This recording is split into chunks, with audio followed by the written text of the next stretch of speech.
to our very first crypto of the day, which is going to be Sphynx. This is one that I'm actually really excited about. Their design, their graphics, and everything like that, I'm really a big fan of. You guys know that when it does come to sponsors, I get messages from maybe 20 sponsors every single day. It's just, I get a lot of them, right? And so whenever I do have to pick these sponsors, I pick ones that I think are different. Even if their overall use case is similar to ones we've seen in the past, something stands out about them that makes me interested. And Sphynx definitely has that with the creativity, the design, and just the overall brandability. And so that's definitely a reason why we want to check them out today. So with that being said, guys, let's go ahead. We're going to jump in on Sphynx real quick, and then we are going to get started with our cryptos of the day. I hope you guys are just as excited as I am. So let's go ahead. Let's transfer this over here to their website, and you guys should be able to see that. And let's get this thing going.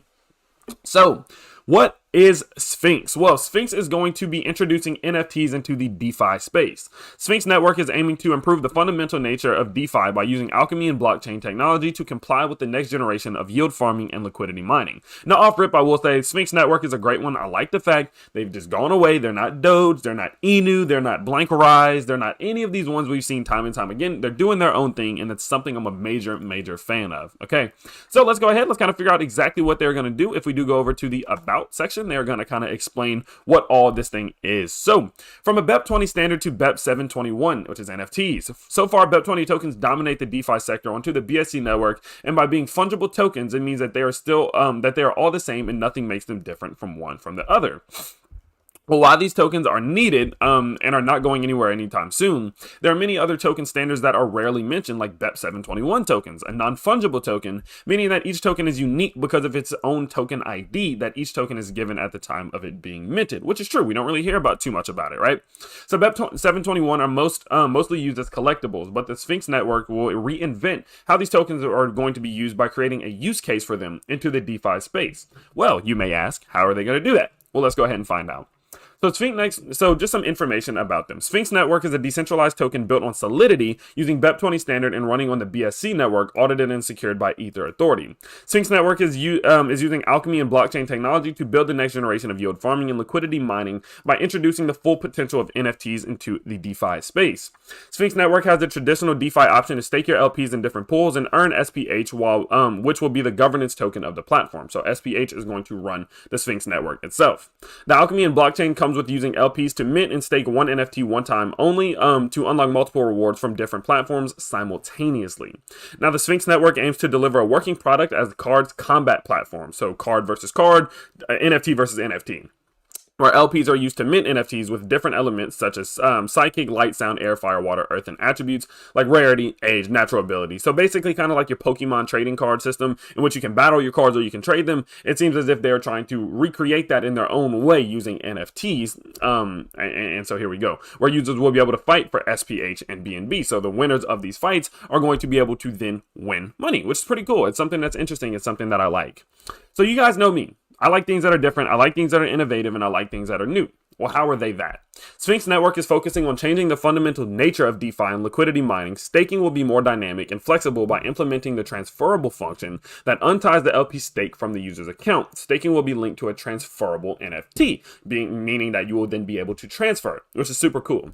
When staking with Sphynx Network, you will no longer need to unstake your assets if you want to stop staking. You can simply delegate a percentage of your stake from the NFT to an exchange and place a sell order on that. Super different. It's not something that we see time and time again. So I'm a big fan of that. Whenever I started reading into this, I was like, oh, they're different. They have their own branding, and those are all fantastic things. And I will say they're super duper new. You can also break down the NFT into smaller pieces. You can unstake the NFT. The process will be the same as with a regular LP. In this process, NFTs won't be burned out but emptied, and the staked funds plus accumulated and unredeemed rewards will be transferred to you. If you don't want to sell all of your staked tokens, you can simply put a percentage of that out in the market and keep the rest. The value of the NFT will be updated, and a new NFT is then minted for the buyer or added to their NFT if they already have one. And that's a good complementary aspect about this system, is because, like they said, each one of these is going to be different. So as you see with the buyer, there's going to be a new NFT that will be minted. So let's talk about some of the different things in which they're going to be going out with and just some of the different use cases in which they will have. So they're going to be staking vaults. Stake your LPs and earn SPH rewards. So that's kind of like your basic, just your more passive method of acquiring some, I would say passive income, but more passive cryptos, things of that nature, right? Then there will be NFT vaults. Use your LPs to mint an NFT, stake it, and get multiple rewards simultaneously from different platforms using alchemy and blockchain technology.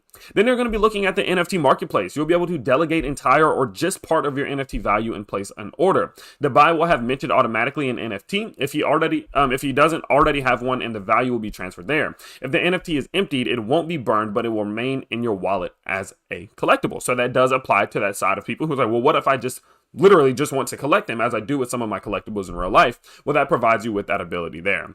And then lastly, there will be a cards combat platform, which is actually pretty cool. It's one thing that I'm actually really excited about. The cards combat platform with different elementals and abilities like fire, water, earth, wind, armor strength, agility, rarity, and way more. Here, there is unlimited creativity to run. LPs will mint a random NFT. There will be hundreds of cards and more hundreds or thousands of elements to randomly build the NFTs. Users will fight other users for SPH and BNB. So not only will you be able to collect them if you want to, not only will you be able to store them, or not only will you be able to stake them and earn some rewards, but if you want to go head to head and battle against other users or holders with each of these different ones that may have better strength or agility or rarity or anything of that nature, you can then be rewarded out in SPH and BNB, which is another awesome, that's a really cool feature, and it's not something we see often. And this is what I mean. When I'm finding these new cryptos, I want something that I just don't see often, and they definitely do reach that. And so that's one thing I'm very, very excited about. So with all of that, let's go ahead. Let's figure out some of the more interesting things. I love that. Just that little cool thing. Let me refresh that just so you can see it again. This cool little introduction aspect of it just makes it different. And that brandability, or, I'm very excited about that. I'm very excited about how they're going to be able to brand it. I'm very excited about how people are going to be able to come to their website and realize that true effort was put in. That's definitely something that caught my attention here. So let's talk about this thing, because like I said, they're very, very new. As you can see, the price super low, the volume super low still, and the holders is less than 1,000. It's at 457. If we go over to BSC scan, see, it might be updated right now. Yeah, 457. That's all. So this thing is like brand new, and there's a lot of potential with it. Sure, when they are this new, there is added risk, and that's not something I will ever take away or I will lie about. When they are this new, you can never truly understand what your risk level is, because it's just so new. You know what I mean? But one thing I will say is that they have done a fantastic job of getting some of these things done that they need to get done, and I'm very excited to see as they go forward some of these different milestones in which they do reach. So as we can see here, if we do go up to the tokenomics, we can get an idea of how this is all going to be distributed. As we did see here, if we go back out right here, there's 1,000 million billion trillion tokens, which is a good amount for me. I don't like the quadrillions all that much. Anything in the trillions or the billions is definitely just better in my opinion, as I think it's more easy to manage, and that does allow for a higher increase in value over time. And so with that, I do definitely like that. So let's go back forward. Let's talk about how this is all going to be divided, and then we can see exactly where these tokens are distributed.